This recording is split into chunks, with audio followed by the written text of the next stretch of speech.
Paz seja convosco, tudo bem? Eu sou o pastor Wagner Luiz e nós queremos dar início a mais uma escola bíblica de quarentena, nosso curso de maturidade no Espírito. Nós vamos falar hoje como nos transformar pela renovação da nossa mente. Estamos falando sobre a transformação da alma e é importante que você que tem nos acompanhado fique muito atento a tudo que nós vamos falar. Tá? Se você ainda não é inscrito no nosso canal, eu te convido a se inscrever e poder ter acesso a todo o nosso conteúdo, todo esse curso, todas as aulas estão postadas aí e vão ficar aí para que você possa acessar quantas vezes você quiser. Se inscreve no nosso canal, ativa aí o sininho, né? Dê um like nos nossos vídeos para que a gente tenha o nosso conteúdo cada vez mais conhecido. Compartilhe com seus amigos, seus irmãos, seus parentes essas verdades da Palavra de Deus.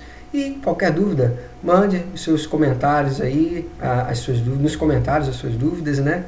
E nós teremos o maior prazer de poder estar atendendo, respondendo.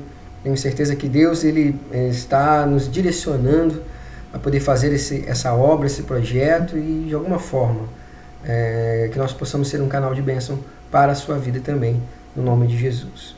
Nós temos por hábito fazer as nossas aulas com transmissões ao vivo, mas hoje excepcionalmente nós estamos gravando esse vídeo. Você não vai deixar de receber o conteúdo, tá certo? Nós não vamos ter aquele contato ao vivo, aquela coisa calorosa do chat, né? As perguntas que acontecem na hora, mas você não vai ficar perdendo nada, todo o conteúdo vai ser aí o máximo possível aí destrinchado para vocês e as suas dúvidas a gente vai acompanhar nos comentários, como nós já falamos, tá bom? Espero que você esteja bem, nós estamos vivendo aí esse período de isolamento social, ou o fim dele, nós esperamos. Estou em casa com a minha família, espero que onde você esteja muito bem, tá? Deus esteja guardando você. Quero te convidar para orar comigo, para nós iniciarmos mais uma jornada de aprendizado, com a ajuda do nosso querido Espírito Santo, sobre a Palavra de Deus, sobre a maturidade no Espírito, aquilo que vai nos ajudar a estar firmes na presença de Deus e ter a convicção, a certeza, que aonde Ele estiver nós estaremos com Ele. Amém? Vamos orar? Querido Deus, muito obrigado por estarmos juntos mais uma vez, por essa porta que se abriu para abençoarmos vidas e também, Deus, sermos abençoados através de todo o ensinamento que a Tua Palavra vem revelar a nós e o Teu Espírito vem nos ensinar. Que este mesmo Espírito Santo seja mais uma vez o elemento que vai clarear a nossa mente, que vai ser determinante na transformação da nossa alma, no amadurecimento do nosso espírito. Estamos com o nosso coração aberto nessa hora, queremos nos afastar de tudo que é externo nesse momento e nos ligar totalmente contigo. Esse é o nosso momento contigo, Pai. Fala conosco e nos dá uma aula abençoada como o Senhor sempre faz. No nome de Jesus. Amém. Vamos ao que interessa? Vamos lá? Como nos transformar pela renovação da nossa mente? Permitindo a mente trabalhar com o Espírito, como diz o texto de Romanos 12:2, e não vos conformeis com este mundo, mas transformai-vos pela renovação da nossa mente. Beleza? O Espírito Santo revela a vontade de Deus ao espírito do crente. Através da mente, compreendemos o significado dessa revelação. Com a vontade, decidimos para cumprir a vontade de Deus. Entendeu o passo a passo? Né? Quando nós permitimos que a mente trabalhe com o Espírito Santo vai iluminar ao nosso espírito a vontade de Deus. Nós vamos compreender na nossa mente aquilo que o nosso espírito está cheio de Deus, né? E com a nossa vontade nós passamos a decidir fazer a vontade de Deus. Explicar talvez seja mais simples do que realmente fazer, né? Mas a grande obra que o Espírito, uma das grandes obras que o Espírito Santo tem feito nas nossas vidas é impregnar o nosso espírito, para que a nossa mente ela se renove e, tendo a mente renovada, ela influencia as nossas vontades, nossas decisões, nossas emoções também, né? A nossa alma seja totalmente influenciada pelo Espírito Santo e, consequentemente, influenciada pela vontade do coração do Pai. Beleza? Vamos seguir? Então, reprograme a sua mente com os conceitos da Palavra de Deus, não só para conhecer as doutrinas de Deus. O que mais temos é gente fracassada cheia de boas doutrinas. Ative a sua mente contrariamente a qualquer ingerência de espíritos malignos. Encha a sua mente com a palavra de Deus. Tenha pensamentos de ação de graças. e induza seus pensamentos, como diz lá o Salmo 119:11, o qual eu quero ler com vocês agora, tá? Quero lembrar, para você que está chegando agora com a gente aqui, todas as vezes que nós tivermos um texto bíblico sublinhado, significa que nós vamos ler esse texto, tá? Em regra, é assim que funciona. E então, Salmo 119, versículo 11, ele diz o seguinte para nós: guardei no coração a tua palavra para não pecar contra ti. Então, esses elementos que nós citamos aí, né, que eu vou botar aqui na tela para vocês novamente, são aí itens os quais, né, nós devemos seguir para nos ajudar a transformar a nossa mente, né, pela renovação que o Espírito ele traz ao nosso espírito, que o Espírito Santo traz ao nosso espírito, né? Então, quando a palavra ela é trazida até a mim, que ela seja trazida no Espírito, e assim eu possa permitir que a minha mente seja reprogramada, que é o termo que nós estamos utilizando aí, né? Que novos conceitos, os conceitos, as novidades, as boas novas da palavra, ela venha impregnar a minha mente, e assim eu não fique só conhecedor do texto bíblico, das doutrinas cristãs, mas que eu fique sim alguém que tenha a palavra de Deus como um estilo de vida. E como bem diz o texto aí, né, tem muita gente fracassada, mas que conhece muito a palavra de Deus e está cheio de doutrinas, entendeu?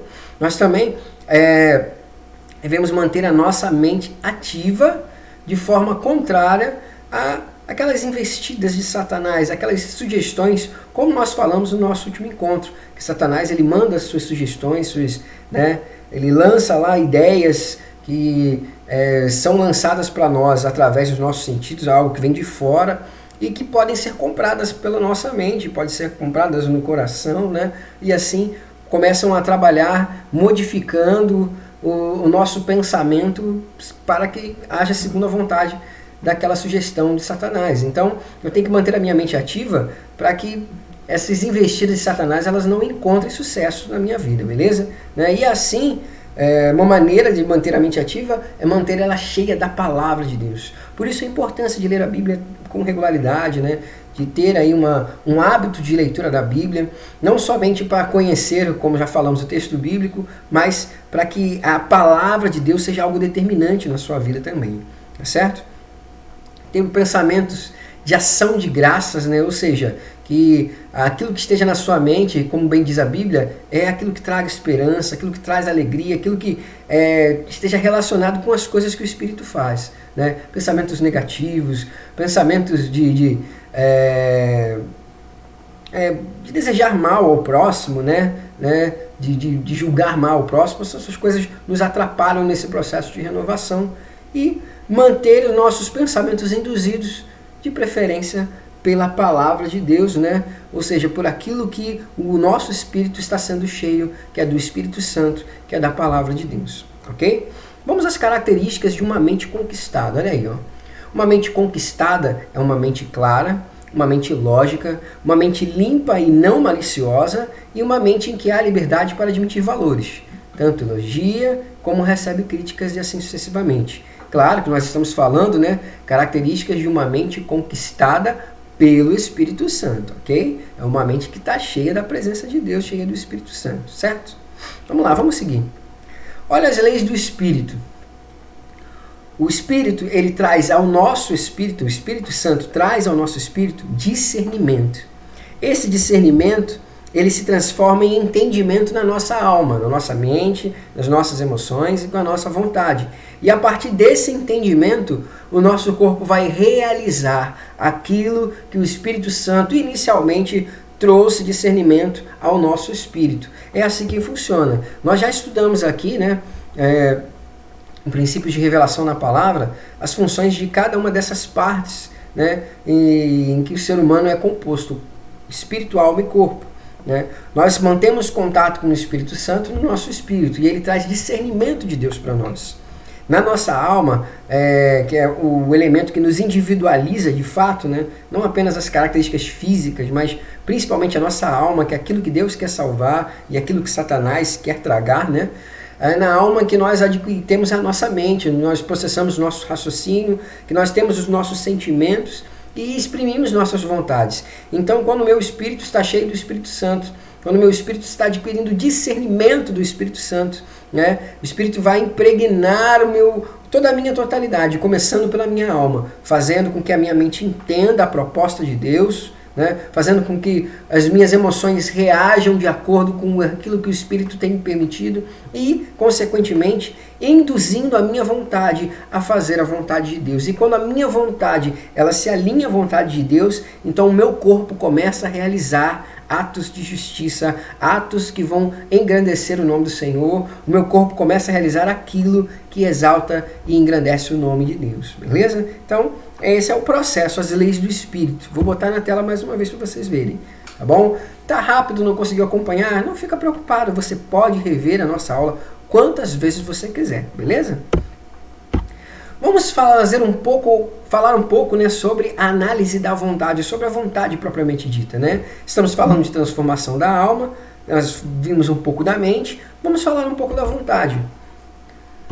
A vontade do crente, né? A vontade do homem é o órgão pelo qual ele toma decisões. A nossa vontade comunica aquilo que queremos e deve estar unida com a vontade de Deus. Depois de receber vida, o crente deve estar atento, não apenas à sua intuição, mas à sua vontade também, beleza? Aonde nós tomamos decisão? É através da nossa vontade, algo que fica na nossa alma. A nossa vontade, ela vai exprimir, vai mostrar aquilo que de fato nós queremos, né? E essa vontade tem que se alinhar a Deus, tem que estar alinhada com Deus. Porque depois que nós recebemos, né, Deus em nossas vidas através do Espírito Santo, depois que o Espírito Santo começa a manter contato com o nosso espírito, né, a gente não precisa apenas manter, né, ativa a intuição que está sendo aí trabalhada pelo Espírito Santo, mas também devemos exprimir isso que está sendo produzido dentro de nós. Se a intuição é uma ação interna do nosso espírito, impregnado pelo Espírito Santo, é na vontade que eu vou externamente demonstrar o quanto o Espírito Santo está influenciando a minha vida, né? A vontade está na alma, mas quando a vontade parte, aí ela vai finalizar-se, né, se manifestando no corpo, produzindo alguma atitude, alguma ação externa que vai de fato demonstrar que Deus ele está aí operando nas nossas vidas, é Deus que está controlando as nossas vidas, beleza? Então vamos lá. Análise da vontade. Uma vontade livre. O homem pode escolher o que quer, é uma vontade livre, não é isso que nós temos? O homem deve exercitar uma vontade livre, ou seja, essa capacidade de escolha, o ser humano ele deve sempre estar treinando isso, tá? E nós vamos falar um pouco mais sobre isso. Para o crente obedecer a Deus, é necessário uma disposição da sua parte, porque Deus nunca o força a nada, tá? Vamos falar um pouco mais sobre isso, tá? O homem ele possui vontade livre, então livre-arbítrio, não é isso? Essa capacidade de escolher. O homem ele pode ser influenciado por qualquer coisa, mas a tomada da decisão, ela sempre vai pertencer a nós, a si mesmo, no caso a você, tá? Se você dá ouvidos a Deus, então provavelmente as suas decisões vão ser aquelas que vão se adequar à vontade de Deus. Se você dá ouvido a Satanás, as suas decisões vão se adequar a ele. Se você dá ouvido a si mesmo, acredita nas suas próprias convicções, as suas decisões vão estar baseadas nisso. Se você acredita naquilo que o outro fala para você, então suas decisões vão estar sempre baseadas naquilo ali. A questão é que a decisão quem toma, né, somos nós mesmos. As decisões por si mesmos são tomadas por nós mesmos, certo? E essa vontade ela é livre. E para que ela continue sendo livre, nós precisamos exercitar isso. Tem pessoas que não sabem decidir, têm dificuldade de escolher. Talvez um dos maiores dilemas existenciais do ser humano é saber escolher. Tá? É ter a insegurança de tomar uma decisão e de não ser capaz de arcar com a consequência. Essa é a grande questão. E o que a palavra de Deus ela diz, a vontade de Deus para nós, né, para a nossa vontade, é que a gente saiba decidir. Que a gente, nessa liberdade de escolha, saiba tomar decisões. Porque Ele dotou, Ele entregou essa capacidade para nós. Beleza? E para que a gente obedeça a Deus, a gente tem que partir, tem que ter uma disposição. Tá? Como a gente já disse, Deus ele tem poder para fazer qualquer coisa. E uma das coisas que ele decidiu fazer, simplesmente, foi entregar ao homem a capacidade, a liberdade de poder escolher. Nem Deus, que pode todas as coisas, interfere na nossa vontade. Ele influencia, mas ele não interfere. Tá? Deus é tão poderoso, mas tão poderoso, que ele não se contraria a si mesmo e instituiu essa lei, de certa forma, para si mesmo. Eu, Deus, não vou interferir na escolha, na vontade livre que entreguei aos homens. Tá? Então, para obedecer a Deus, tem que haver uma disposição, tem que haver uma ação, tem que haver um movimento nosso, ou seja, uma escolha, uma decisão por isso. Deus vai te influenciar, o Espírito Santo vai influenciar você, mas a tomada da decisão, né, o elemento que vai desencadear ali aquela ação de encontro à vontade de Deus, né, em fazer a vontade de Deus, é a decisão, ela sempre vai ser sua, vai ser minha. A decisão é do ser humano, essa é a vontade livre, beleza? Queda e salvação. A queda do homem trouxe enorme prejuízo à vontade do homem. A queda original do homem foi devido à rebelião da sua vontade contra a vontade de Deus. Para a salvação do homem ser realizada, é necessário a volta da sua vontade de obedecer a Deus. A vontade do homem tem que ser renovada. Se ela estiver errada, a vontade de Deus não pode ser realizada. Né? O que trouxe a queda do homem, né, a questão do homem ser destituído daquele plano original de Deus, foi a vontade dele. Né? Ele desobedeceu uma regra que Deus havia instituído em relação aí à árvore da vida. E justamente o texto que está aí, a referência que está aí, que nós não lemos, mas Gênesis 2, 16 e 17 vai apresentar essa restrição, essa limitação, esse encargo, né, que Deus colocou em relação à árvore da vida e à árvore do conhecimento do bem e do mal, a qual o homem não deveria tomar. Né? Mas aí a vontade do homem, do ser humano, tanto homem e mulher, ela foi de transgredir, apesar da influência da serpente, apesar da influência do próprio Satanás, né? A decisão em tomar do fruto foi do homem, foi da mulher, e essa decisão trouxe a condição do pecado para a vida do homem. Foi a vontade, né? Essa desobediência, essa rebelião, esse ato de rebeldia em desobedecer a Deus, nós chamamos pecado original, entendeu? Então, para que o homem ele se salve, ele precisa decidir voltar a obedecer à vontade de Deus. Esse é o plano maravilhoso de alguém que realmente é soberano, que é Deus. Né? Ele pensou, se o homem decidiu transgredir a minha vontade, então ele vai alcançar salvação se ele decidir fazer a minha vontade novamente, entendeu? Então, só Deus realmente para pensar em algo tão grandioso como isso, certo? Então, para que o homem ele volte a fazer a vontade de Deus, ele tem que ter a sua mente renovada, ele tem que ter a sua alma renovada, não só a sua mente, a vontade também, né? Se a mente do homem, se a vontade do homem ela não for renovada por aquilo que o Espírito Santo é capaz de gerar na vida do homem, gerar no nosso espírito, né? Para aquele discernimento, como nós vimos, que o Espírito Santo traz para nós acerca da verdade, da vontade de Deus para a nossa vida, se a alma do homem não for influenciada por isso, se ela não for renovada nesse sentido, jamais o homem vai conseguir cumprir a vontade de Deus. Tá? Não vai conseguir. E nós talvez, eu com certeza e você acredito que sim, tenha muitas provas, muitos testemunhos pessoais disso. De vezes e vezes que você tentou fazer a vontade de Deus por sua própria conta, tentou fazer a vontade de Deus partindo das suas próprias convicções, partindo da sua própria gerência ali, ou ingerência, né?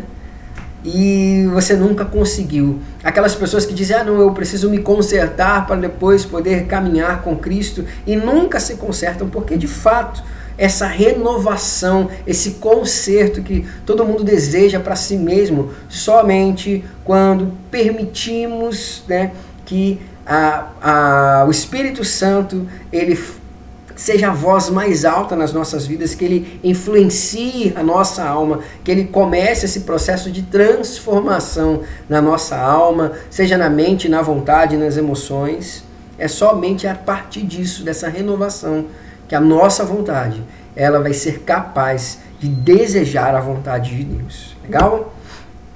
Lembrando que qualquer dúvida, eu estou esperando as suas perguntas aqui nos nossos comentários. Tá legal? Fica à vontade para mandar as suas perguntas. Vamos falar de uma vontade submissa, né? A vontade submissa, o ego deve ser renunciado. E vamos ler Gálatas 2:20 para nós entendermos, né, do que nós queremos falar. O que seria a vontade submissa, né? Deixa eu abrir aqui, Gálatas, capítulo 2, versículo 20, que vai dizer assim pra gente: fui crucificado com Cristo.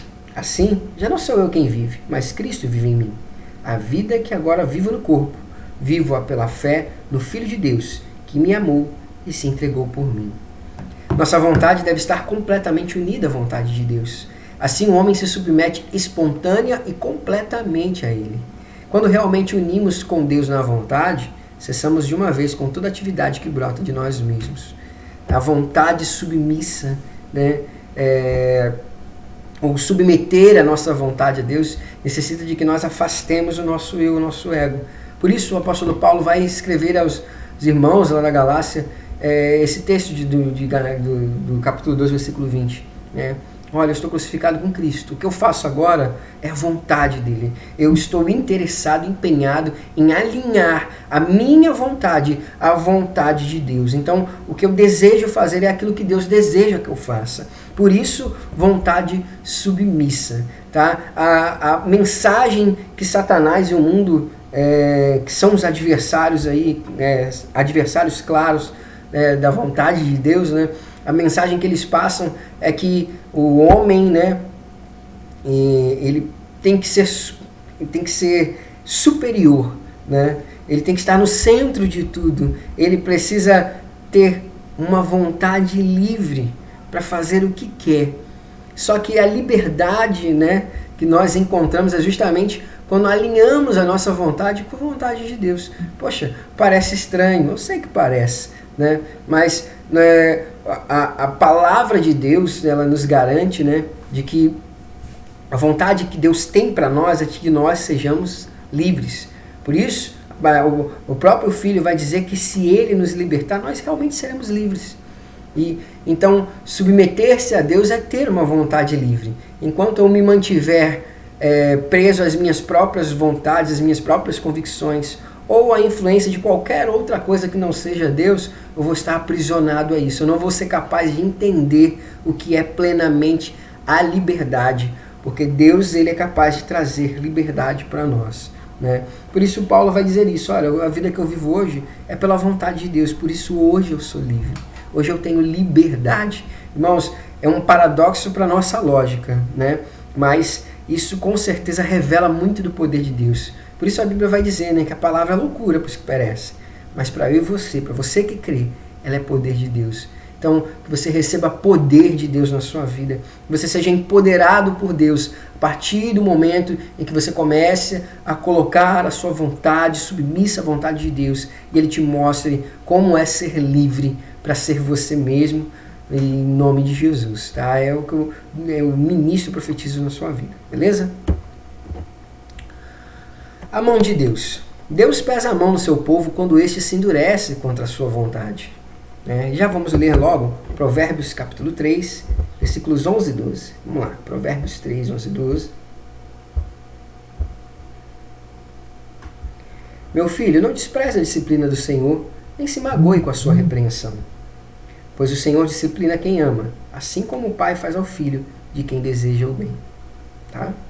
Então, Deus, ele pesa a mão no seu povo quando este se endurece contra a sua vontade. Nós fomos salvos para fazer a vontade dele. Jesus é o Senhor e não apenas o nosso Salvador. Veja bem, né? Deus, ele é justo e ele tem que aplicar a justiça dele. Se há alguma insurgência contra a vontade de Deus, né, que está sendo gerada na nossa vida, que está sendo entendida, e esse é um elemento importante, né? A partir do momento que você entende a vontade de Deus na sua vida e se insurge contra essa vontade, aí sim, né, você tem conhecimento de que existe um caminho mais excelente a percorrer, mas você decidiu, né, percorrer qualquer outro caminho. E isso sim, né, Deus vai mostrar a justiça dele. Até porque, né, ele não perdeu o controle das coisas. Deus, ele continua mantendo o equilíbrio de tudo que há. E ele é quem rege todas as coisas. E ele entregou Jesus Cristo para ser nosso Salvador e nosso Senhor. A salvação obtida através, né, da nossa confissão de Jesus Cristo, né, como o penhor dos nossos pecados, ela também traz consigo a confissão de Jesus Cristo como Senhor da nossa vida, ou seja, como aquele que tem autoridade sobre nós, inclusive para desfazer o efeito maligno do pecado nas nossas vidas, tá? Então, Deus, ele faz isso, tá certo? 2 medidas para unir com Deus na vontade, né? Para nós nos unirmos com Deus na vontade. Primeira, sujeição da nossa vontade por Deus. A vontade de um servo é vista na execução de qualquer ordem de seu Senhor.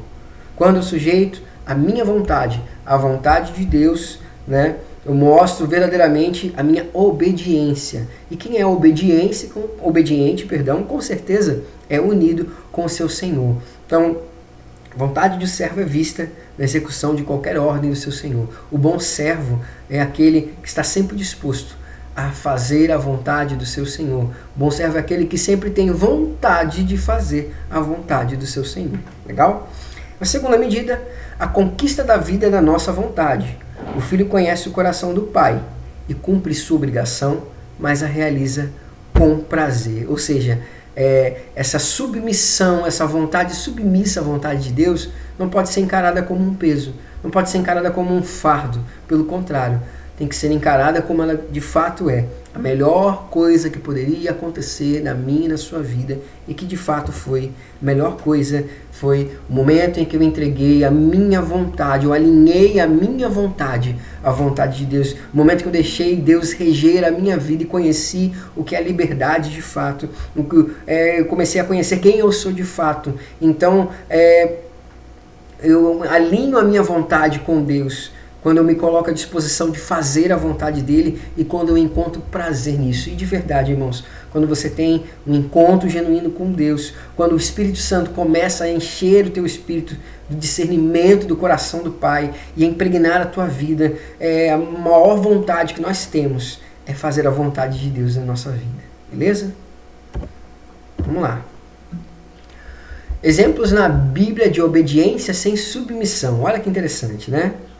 Exemplos de obediência sem submissão. Olha como é possível alguém ter vontade de fazer algo por conta própria. Olha, quase que trava-língua. Tem vontade de fazer algo por conta própria que demonstra obediência, mas que não demonstra submissão. E aí tem 3 exemplos. Ó. A saída da esposa de Ló de Sodoma, a esposa de Ló queria ficar, né?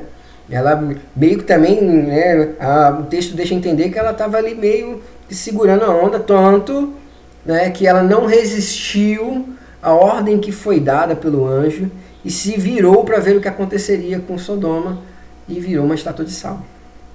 O segundo exemplo, o êxodo dos israelitas no Egito, né? O povo, ele queria ser liberto, mas no fundo, né, aquele número, né, tirando Josué e Caleb, que sai do Egito, não enxergavam como algo tão ruim a vida que eles levavam de escravos em relação àquele êxodo, justamente aquela peregrinação no deserto a ponto de desejarem, como seria bom voltar para o Egito, comer aquelas cebolas, por aí vai. Eles estavam obedecendo àquilo que Deus havia determinado, mas não tinham sua mente submissa a isso, certo? E o terceiro exemplo, a bênção de Israel por Balaão, que, né, foi repreendido pela mula, né, mas que foi capaz de abençoar Israel. Então, são 3 exemplos de obediência sem submissão para você ver como realmente é possível e como a Bíblia trata isso também. Deixa eu me ajeitar aqui para ficar bonito para vocês no vídeo. Pronto. Está mais bonito aqui. Beleza. Agora vamos ver o caminho para a vitória. Primeiro passo para obter vitória, né, quando diz respeito à vontade, é entregar a vida da alma à morte. Ou seja, é se crucificar com Cristo, como nós lemos, né? Como diz o apóstolo Paulo. Né? Lucas 14, 26, né? Quem quiser vir após mim, nega-se a si mesmo, tome a sua cruz e siga-me. Né? Esse texto aí que Jesus vai falar dessas coisas. Quem achar a sua vida vai perder, mas quem perder a sua vida por amor de mim vai encontrar justamente a vitória, vai encontrar a vontade de Deus. Eu me excluo, me abandono para assumir a vida que Jesus deu por mim na cruz. E a vida de Jesus, com certeza, né? O padrão de vida, o estilo de vida de Jesus é o melhor para as nossas vidas, tá? Vamos lá, o próximo, não fazendo provisão para o ego, ou seja, acrescentando coisas para si mesmo, né?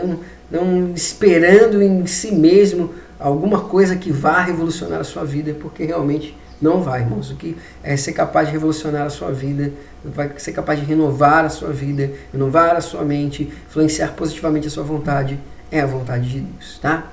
À medida que a vida da alma é perdida por serem quebrados seus hábitos, gostos, desejos e anseios, não sobrará mais resistências para o Senhor. E isso é verdade. Quanto mais eu abandono aquilo que eu acho, que eu penso, que eu sinto, aquilo que eu gosto, em detrimento daquilo que Deus acha, pensa, sente, gosta para mim, que é a vontade dele, mais e mais eu permito que Deus se assenhorie da minha vida, que ele seja senhor da minha vida. Tá? Talvez a ideia dessa relação entre servo e senhor, de nós para com Deus, pareça ser muito estranha, né, à medida em que o pensamento humano ele sempre enaltece o homem. Mas quando na prática nós vivemos experiências em que Deus assume o controle das nossas coisas, né, em que nós permitimos que Deus cumpra a vontade dele nas nossas vidas e nós nos colocamos à disposição para obedecer, nós vemos que realmente Deus não trabalha com coisas boas. Deus tem sempre o melhor para nós. Legal? Vamos lá. Passividade e os seus perigos.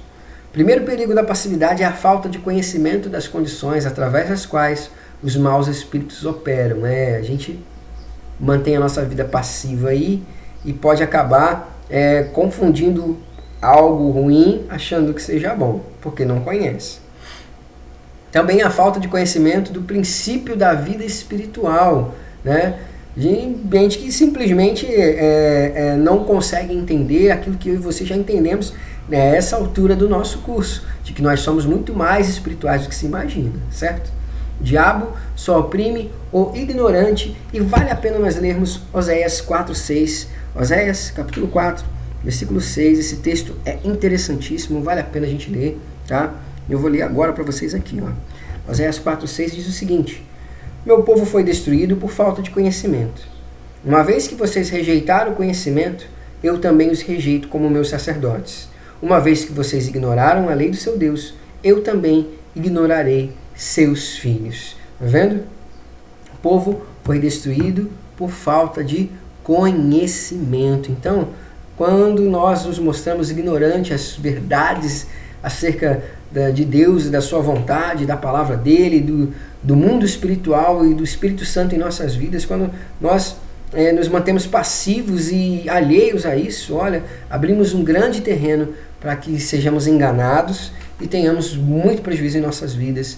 Eu sei que você hoje consegue avaliar e entender como e quantos prejuízos você viveu até o momento em que você começou a descobrir a vontade de Deus para a sua vida.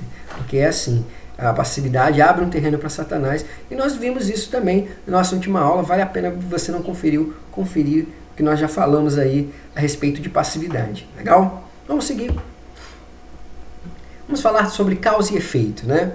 Os espíritos malignos operam segundo leis definidas. A condição para o inimigo operar é o pecado. E quando o pecado é cometido, ele abre o terreno, né, para o inimigo, ele permite as tais brechas, tá bom? Vamos lá, deixa eu falar um pouquinho mais sobre isso.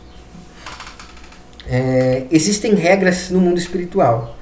E por incrível que pareça, os espíritos malignos seguem essas regras.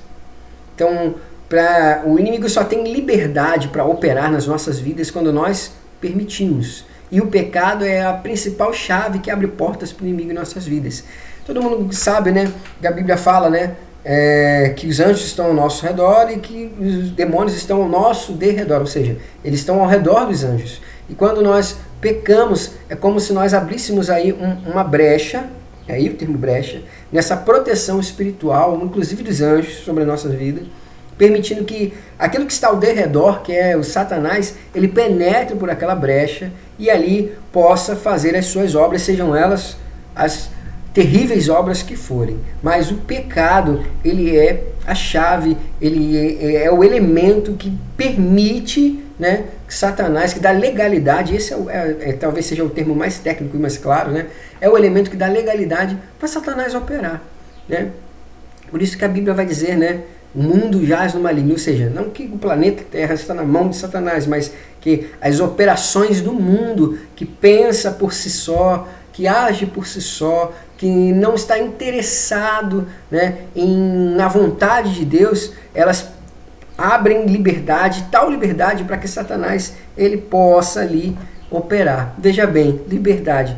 A liberdade que o mundo oferece, a liberdade que o pensamento mundano, como um termo que nós costumamos usar, ela permite, é a liberdade para que os espíritos malignos, para que Satanás, para as forças que operam contrárias a Deus, elas tenham para fazer as suas obras. E sinceramente, se é contrário a Deus, eu não posso esperar coisas boas.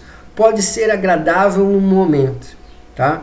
Porque Satanás ele tem a habilidade de agradar aos nossos sentidos, mas o principal objetivo dele, em todas as obras que ele faz, é destruir a nossa alma, é destituir a nossa alma da condição de salvação para que a gente seja condenado junto com ele, porque ele já está condenado. Então, essa é a relação de causa e efeito. Se você peca, você abre um espaço, você permite que Satanás possa entrar através daquela brecha, tá? E nós vamos falar aqui 2 tipos de pecado, tá bom? O primeiro, o pecado consciente, que é o que a pessoa comete, aquele que você faz, né, de forma dolosa, né, de forma propriamente dita, que você sabe muito bem que você está fazendo errado. E tem também de forma inconsciente, o qual eu já vou ler o texto de Tiago 4,17, para você entender um pouco do que é pecado por omissão, beleza? Tiago 4,17 diz o seguinte, guarda esse texto para você, porque aí você vai entender como todo mundo é pecador. Você vai pensar de repente num dia assim, caramba, hoje eu não fiz nada de errado. As coisas que eu costumo fazer de errado eu não fiz. Mas aí você vai entender porque todos são pecadores, porque todos estão nessa condição. Porque de repente você não fez nada, mas você deixou de fazer algo. Entendeu? Tiago 4,17 diz o seguinte, ó, pensem nisto, pois quem sabe que deve fazer o bem e não faz, comete pecado. Quem sabe que deve fazer o bem e não faz, comete pecado. Então, o pecado inconsciente, o pecado por omissão, né, ele também concede território aos demônios através da passividade. Porque você, em tese, né, sabe que deveria agir dessa ou daquela forma, deveria fazer isso ou aquilo, mas acaba não fazendo. Mas eu não fiz nada que prejudicasse.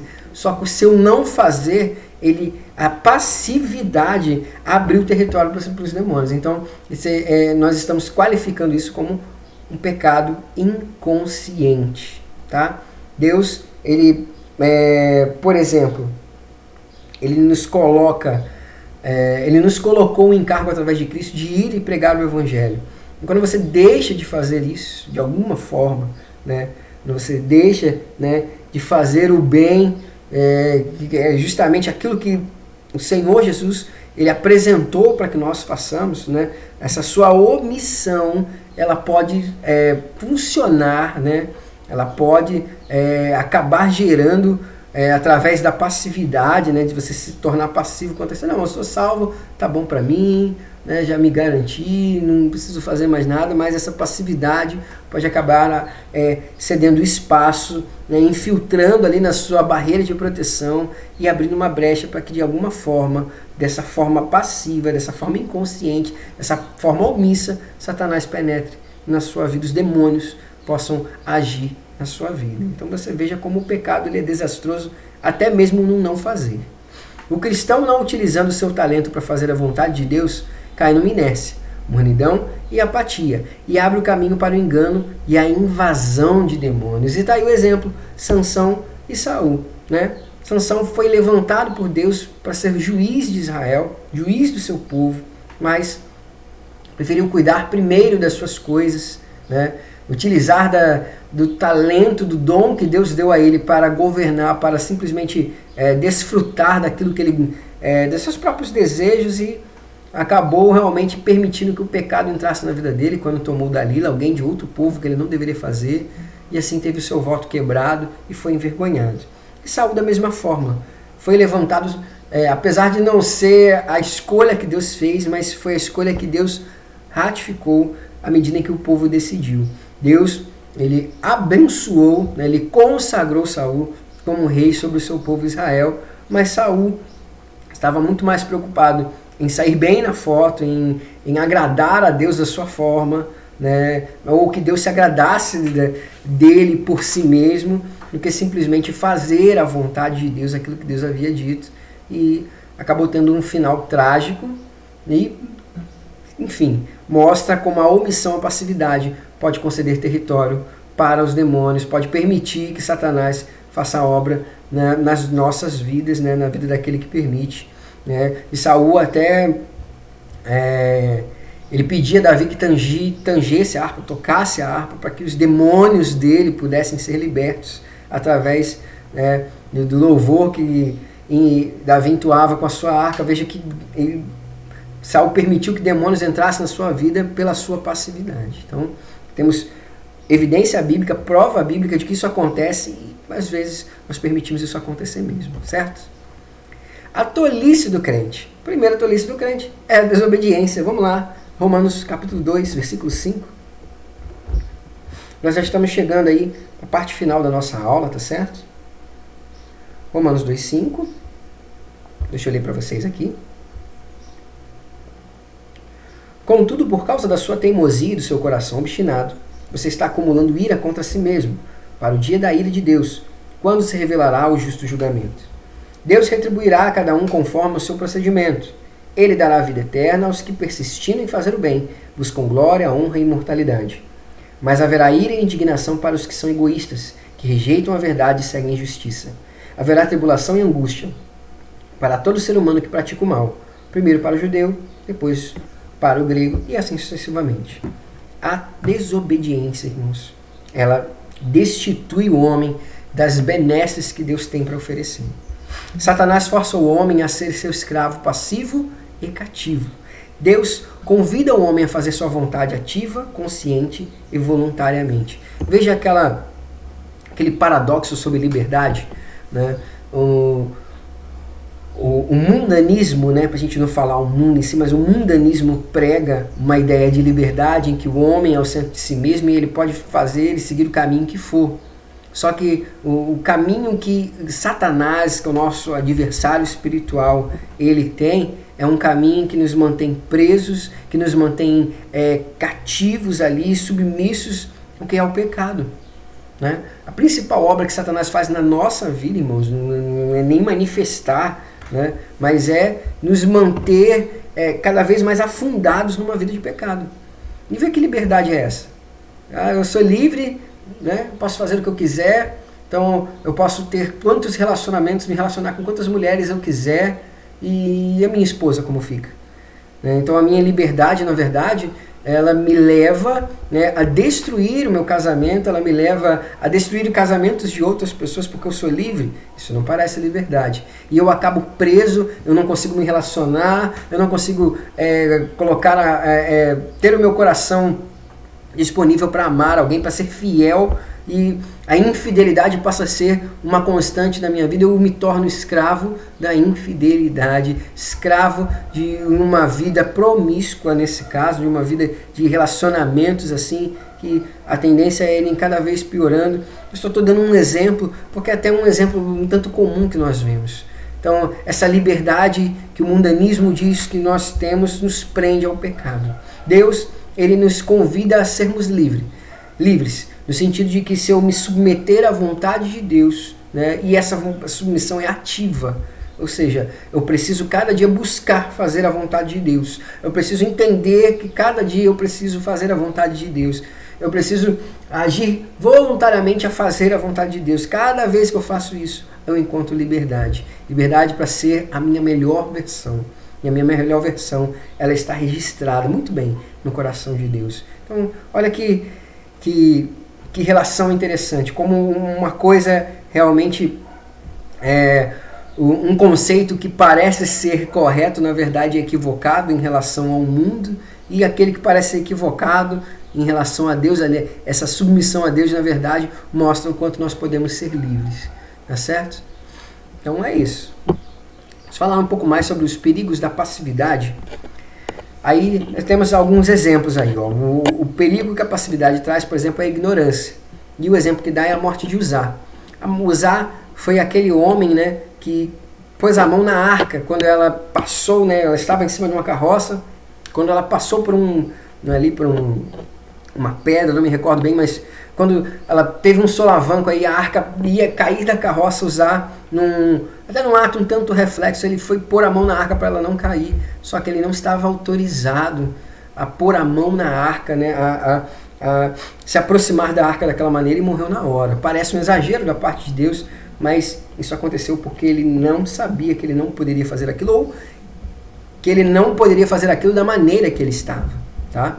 Então a passividade, a ignorância, né, de forma gerada pela passividade, ela é um perigo para nós, pode nos trazer a morte. No caso de Uzá foi física, mas você pode morrer espiritualmente, tá? Simplesmente por não saber. O engano, como nós falamos de Saul, né, que achava que sempre fazia a vontade de Deus, achava que estava sempre tentando agradar a Deus, mas na verdade ele só estava tentando era promover a si mesmo. Então, se enganou. Né?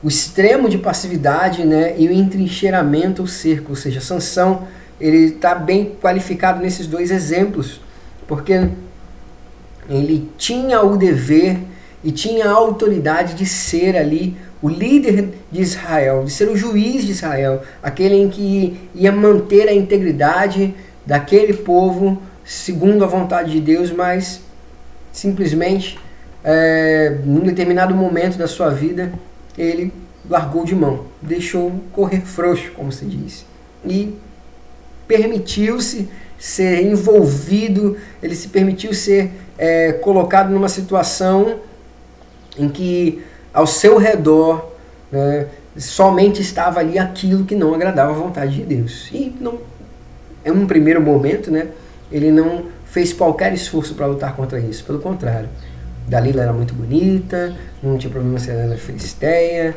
não tinha problema de frequentar os lugares dos filisteus, quando na verdade Deus ele não queria, né, que Sansão ou qualquer do povo tivesse contato com aqueles povos que fossem adversários deles. Tá certo?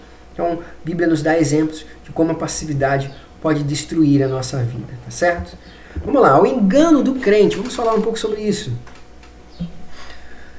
A morte juntamente com Cristo, a cruz, não aniquila o eu. Esse é o engano do crente quanto à morte do velho homem, tá?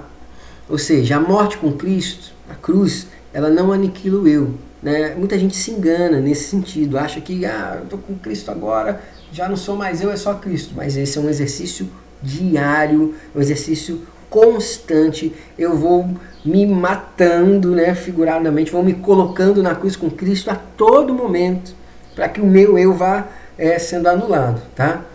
E as consequências desse mau entendimento são as seguintes: o crente para de ser ativo e tudo passa a ser carnal. Ele acha, não, já aceitei Jesus, está tudo certo, né? Minha vida está escondida na cruz, posso manter a minha vida, que eu sei que Deus está comigo. Não é assim. Eu preciso manter ativamente a minha vida na busca, em fazer a vontade de Deus, para que essa verdade da minha vida estar ali crucificada com Cristo, ela seja literal. Tá? O segundo, Deus não pode usá-lo porque violou seu princípio de operação, a liberdade de decisão. Ou seja, o homem ele decidiu ali, eu estou com Cristo e tal, mas e ficou por isso mesmo. Ele não mantém uma vida ativa de obediência, em seguir a Deus. Então, apesar da decisão que ele tomou, a conduta dele está anulando aquilo que a cruz de Cristo foi capaz de operar na vida dele. Por isso nós falamos que a vida com Deus é uma vida ativa.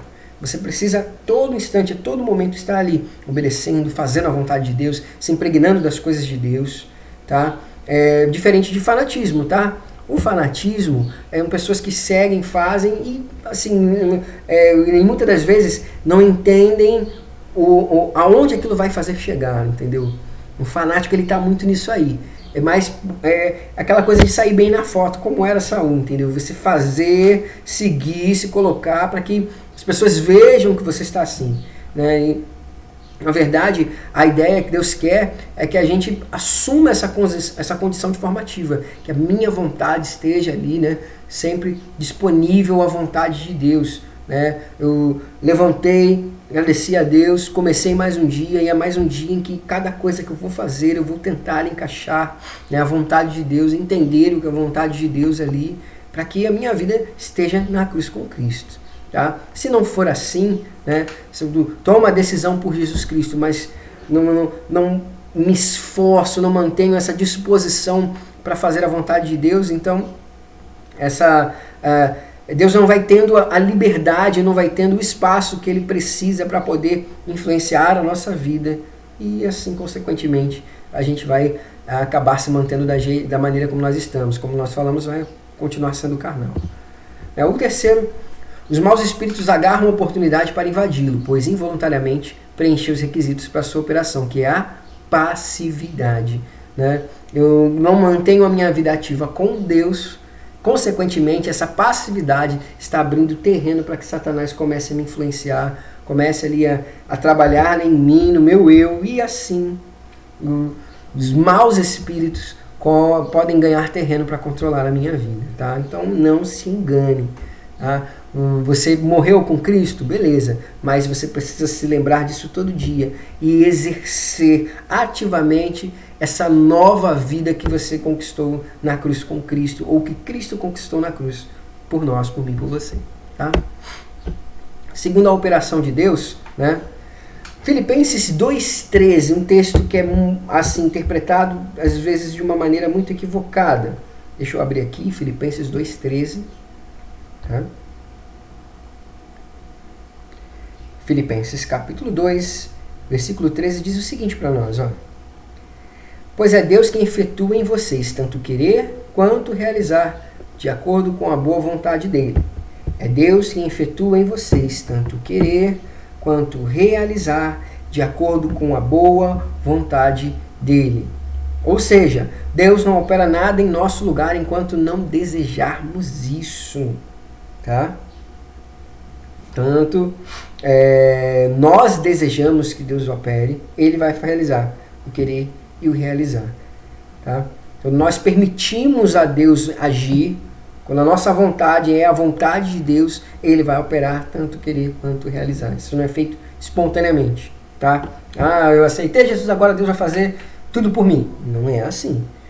Eu aceitei Jesus Cristo e eu vou permitir que em cada área da minha vida Deus revele o querer e o realizar, né? Efetue em mim o querer e o realizar dele, tá certo?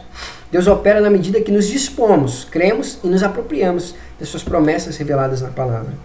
Muitos pensam que a obra de Deus é automática, que ela vai acontecer por si só. E não é, a obra de Deus não é automática, a obra de Deus é provocada, né? A vida com Deus é uma vida ativa. Muita gente acha que é difícil, mas é difícil porque nós estamos mal acostumados a deixar a vida me levar, a seguir o princípio do Zeca Pagodinho. Deixar a vida levar de qualquer forma. E na verdade, Deus não quer que a nossa vida seja levada de qualquer forma. Deus quer que a nossa vida seja valorizada à medida do valor que ela realmente possui, que é a vida de Cristo. A minha e a sua vida vale a cruz, vale a vida que Jesus ofereceu lá. Então, se você é pai ou mãe, né, e mesmo que não seja, quanto você acha que vale a vida de um filho? Deus sabe o quanto vale a vida do filho dele. Por isso, né, pelo fato de Deus saber quanto vale a vida do filho dele, ele valoriza e muito, mas muito, a vontade ativa de cada um de nós em seguir a vontade dele. Ou seja, em valorizar, né, em dar o devido valor ao sacrifício que ele fez por nós. Então a obra ela não é automática, ela é ativa. A cada dia eu e vocês Cada dia eu e você, nós buscamos, nós vamos de encontro à vontade de Deus para que a obra dele se realize nas nossas vidas, tá? 1 Coríntios 3,9 diz o seguinte: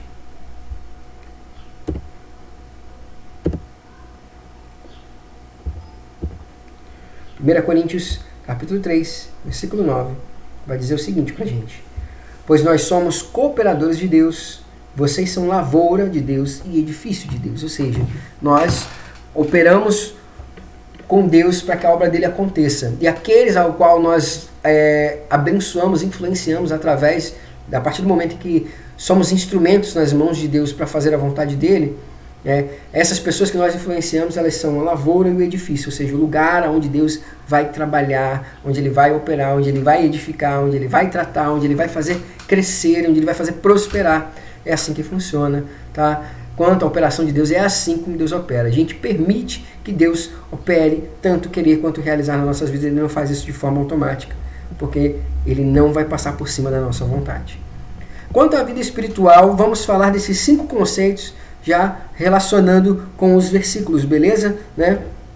Nós estamos falando quanto ao engano do crente, coisas que nós nos enganamos, achamos que às vezes é de um jeito e são de outro. Vou deixar a tela assim, vou lendo o versículo para você ir explicando, para você poder ir fazer as suas anotações também, tá?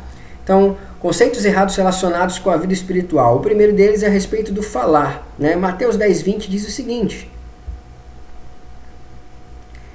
pois não serão vocês que estarão falando, mas o Espírito do Pai de vocês falará por intermédio de vocês. Ou seja, nós, nas mãos do Senhor, somos instrumentos, ou seja, é o Espírito quem fala através de nós. Não é que a gente atinge uma capacidade que nos faz ser assim, né, o grande cara pelo qual as palavras são as palavras de conhecimento. Na verdade, nunca. Quanto mais a gente avança e cresce, nós entendemos que precisamos diminuir para permitir que o Espírito fale cada vez mais através de nós. É o Espírito quem fala. Talvez a minha voz você está ouvindo agora com esse estudo, mas quem está falando conosco, quem está trazendo essa revelação a nós é o Espírito, até porque revelação é no Espírito. O Espírito Santo está revelando o nosso Espírito, está trazendo luz à nossa mente sobre essas verdades. É Ele quem fala, tá? Quanto à direção, Isaías capítulo 30, versículo 21. Quanto à direção na nossa vida espiritual, Isaías capítulo 30, versículo 21 diz o seguinte: quer você se volte para a direita, quer para a esquerda, uma voz atrás de você lhe dirá: este é o caminho, siga-o. Ou seja, o Espírito, ele é capaz de nos direcionar, e é isso que nós queremos. Tá, eu aceitei Jesus, agora eu sei muito bem o que eu vou fazer. Não, eu aceitei Jesus e o Espírito está gerando em mim justamente aquilo que eu preciso fazer. Ele está me direcionando. Deus me dá a direção. Onde a direção é dada? É na mente? Primeiro é no Espírito. O Espírito Santo vai se comunicar com o meu Espírito, vai trabalhar na minha intuição, na minha consciência, vai trazer na minha mente a direção. Tá? Então é no Espírito. A memória, vamos lá. João 14:26 diz o seguinte: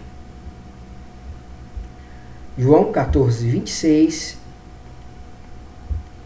diz o seguinte para nós: mas o conselheiro, o Espírito Santo, que o Pai enviará em meu nome, lhes ensinará todas as coisas e lhes fará lembrar tudo o que eu lhes disse. E isso é muito verdadeiro, né? A gente às vezes está conversando, falando de Deus para alguém, e de repente você lembra um versículo assim que você nem estava pensando nele, talvez que você já leu bastante tempo, mas pum, aquilo se acende na tua mente, você lança aquela palavra. O Espírito faz isso, ele traz à memória aquilo que de Deus foi gerado nas nossas vidas, aquilo que de Deus foi produzido em nós. O Espírito, ele é capaz de fazer isso, tá certo? O amor tem que ser 2 versículos, né? Primeiro, Romanos 5:5. Vamos lá, Romanos 5:5, que diz assim, ó: e a esperança não nos decepciona, porque Deus derramou o seu amor em nossos corações por meio do Espírito Santo que Ele nos concedeu. 1 Pedro 2:17 diz também o seguinte, sobre o amor: tratem a todos com o devido respeito, amem os irmãos, temam a Deus e honrem o Rei. Esse amor, esse carinho, esse tratamento que nós temos essa consideração como corpo, como igreja que há em nós, isso é gerado no Espírito, irmãos. Né?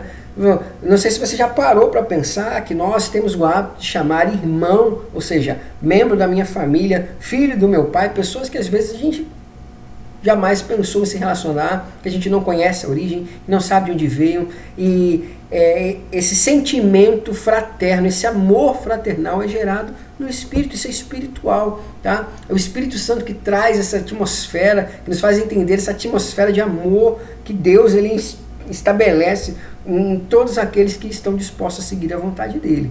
Tá? Deus é amor, então se ele se manifesta em nós através do Espírito Santo, então nós estamos cheios do amor de Deus e através desse amor nós conseguimos exprimir, fazer, agir, né? Tratar o próximo como deve ser tratado. Isso não é gerado no teu coração tão somente, isso é parte do Espírito. Inicia-se no Espírito e influencia aí as suas emoções, influencia a sua alma na área das emoções, para que a gente aprenda a se relacionar, aprenda a amar uns aos outros, certo? Por fim, humildade, 2 Coríntios 10, 12, vamos lá. Qualquer dúvida, eu estou esperando a sua pergunta aqui nos nossos comentários, tá? Pode mandar, a gente vai ter o maior carinho em responder.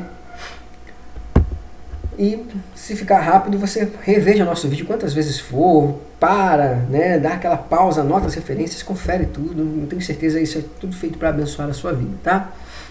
Sobre humildade, 2 Coríntios 10, 12 diz o seguinte: não temos a pretensão de nos igualar ou de nos comparar com alguns que se recomendam a si mesmos. Quando eles se medem e se comparam consigo mesmos, agem sem entendimento. Ou seja, a nossa intenção, ela não é ser maior ou melhor que alguém. A nossa intenção é simplesmente fazer a vontade de Deus. E essa consciência, né, essa humildade, é trazida do nosso espírito. O ser humano, o ego do ser humano, ele é muito bem massageado com todas as boas habilidades que o homem tem, com todas as boas ações que nós somos capazes de fazer. Quando você faz algo, né, você pessoalmente se sente realizado, completo, íntegro, mas quando nós fazemos algo movido pelo Espírito Santo, nós entendemos que não fomos nós capazes de produzir aquilo, mas nos colocamos no nosso lugar para deixar que Deus brilhe, para deixar que Deus tenha toda a honra e toda a glória. Né? Essa humildade, ela não é gerada assim por nós, nós somos capazes de fazer dessa maneira. É o Espírito em nós que nos dá a consciência de que Ele é tudo e nós não somos nada. Legal? Vamos lá. Sofrimentos e fraquezas, a maneira como nós estamos falando do engano do crente, não é isso? Então vamos lá, vamos falar de sofrimento e fraqueza. Sofrer na mão do inimigo e ao mesmo tempo crer que seu sofrimento procede de Deus apenas concede ao inimigo o direito de prolongar o ataque. Isso vai muito em relação, né, àquela questão das vozes, né? Nós falamos também em encontros passados de a gente saber discernir quem está falando comigo.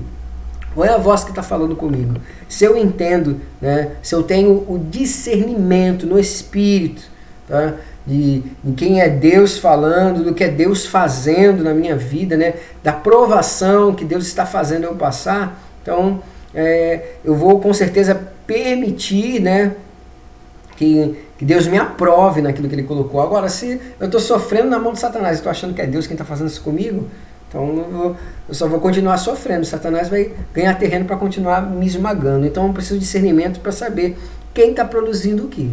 Tá? Então isso é gerado no Espírito também. Beleza? Não devemos aceitar automaticamente todos os sofrimentos como sendo de Deus. Verdade, irmãos. Tá? Essa ideia assim de que a vida com Deus, a vida com Cristo tem que ser uma vida sofrida, miserável, uma vida assim de um excesso de exclusões, de um excesso de isenções assim, quanto às coisas da vida. Isso é muito enganoso, tá? Não é bem assim não, tá? Deus, como bem diz a palavra de Deus, Ele não nos deixa passar por nada que a gente não suporte, além do que a gente suporte. E para aquilo que a gente suporta, Ele ainda providencia escape. Então fique atento, tá?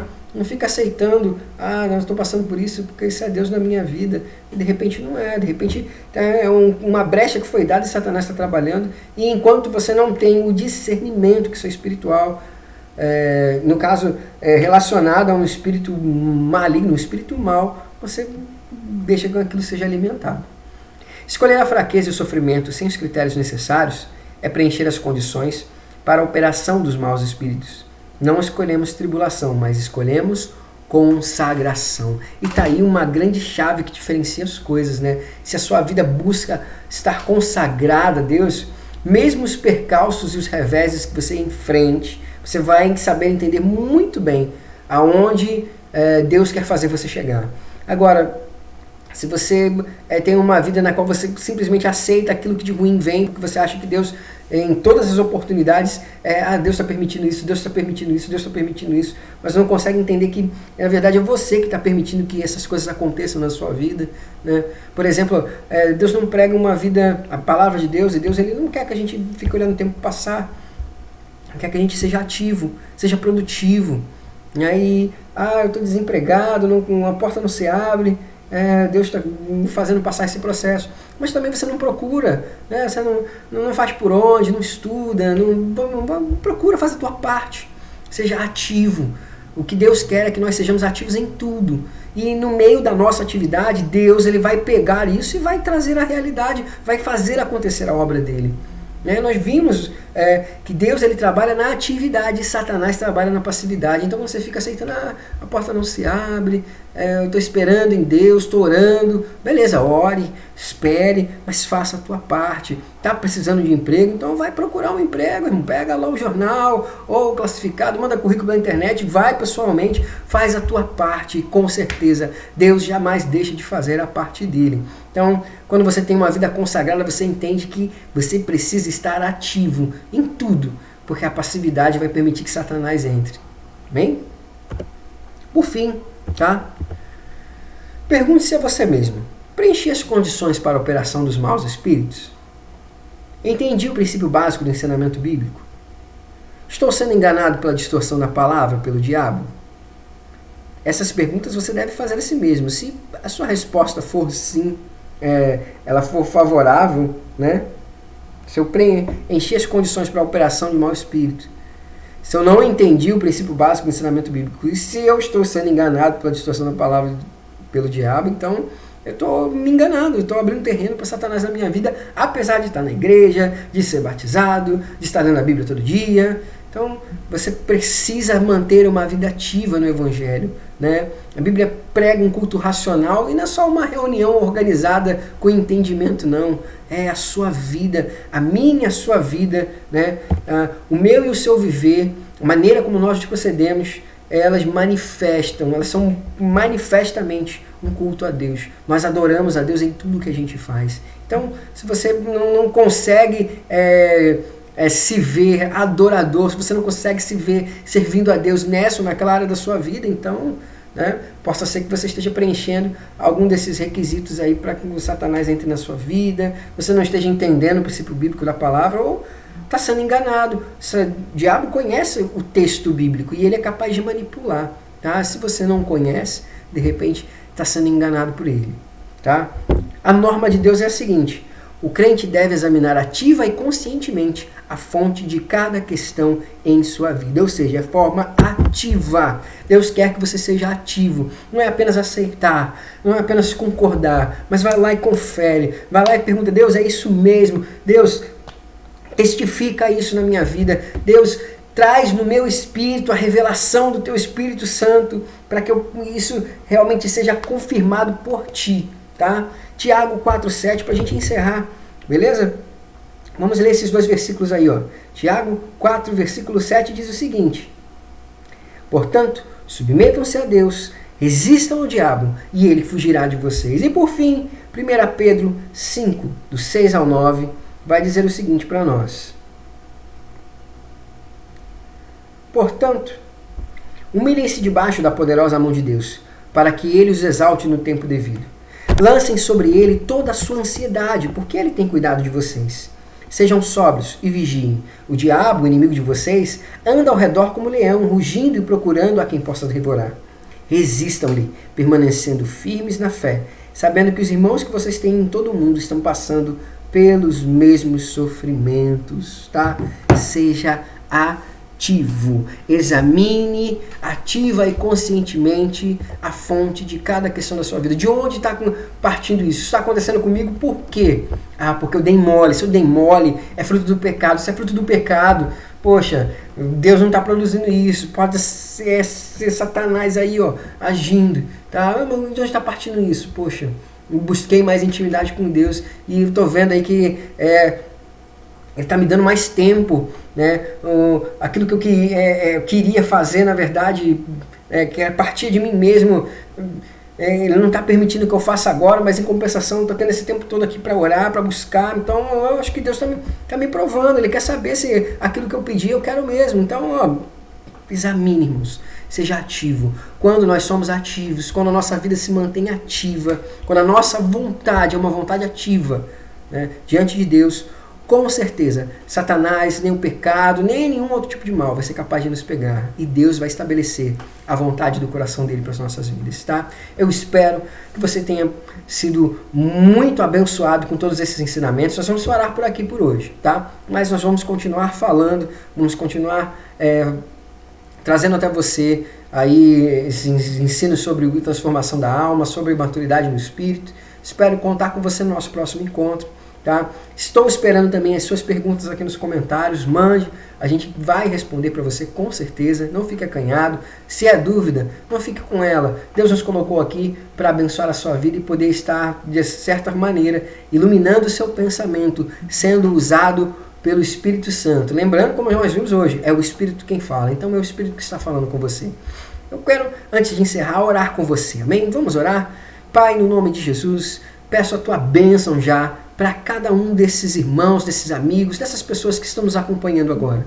Cada um que recebe essas palavras trazidas do teu Espírito Santo até o nosso espírito, até o nosso entendimento, palavras que estão transformando a nossa alma, palavras que estão nos amadurecendo no teu espírito, que estão nos fazendo entender o tamanho do projeto que o Senhor traçou para nós, Pai. Em nome de Jesus, Senhor, essas palavras venham realmente se refletir como bênção nas nossas vidas, na vida dessas pessoas que nos assistem nessa hora, Pai. E que no nome de Jesus elas encontrem um lugar seguro, um lugar onde elas fiquem, permaneçam, Pai, e sejam ativas em nossas vidas e nos mantenham numa vida ativa, de tal maneira na qual a Tua vontade a cada dia vai se estabelecendo sobre nós, Pai. Nós encerramos por aqui essa aula, Deus, entregando nas Tuas mãos e gratos, Pai, por esta porta, mais uma vez, porque é o Senhor quem tem aberto portas e está permitindo que a nossa vida, ela cresça e a nossa alma se transforme e o nosso espírito amadureça segundo a vontade do Teu coração. É a oração que fazemos a Ti, no nome de Jesus. Amém e amém. Mais uma vez, muito obrigado pela sua audiência, pelo você nos acompanhar. Continue assistindo nossas aulas, acompanhe todo o conteúdo do nosso canal aqui, tá bom? Curta, compartilhe, comenta, se inscreva, ative o sininho, faça tudo o que todo mundo faz no YouTube, mas faça aqui, porque com certeza Deus ele vai edificar e abençoar muito a sua vida. Eu, Pastor Wagner Luiz, aqui da Igreja do Evangelho Quadrangular do Amapá, agradeço a sua audiência e espero te encontrar no nosso próximo encontro aqui. Deus te abençoe, paz seja convosco, até a próxima. Valeu!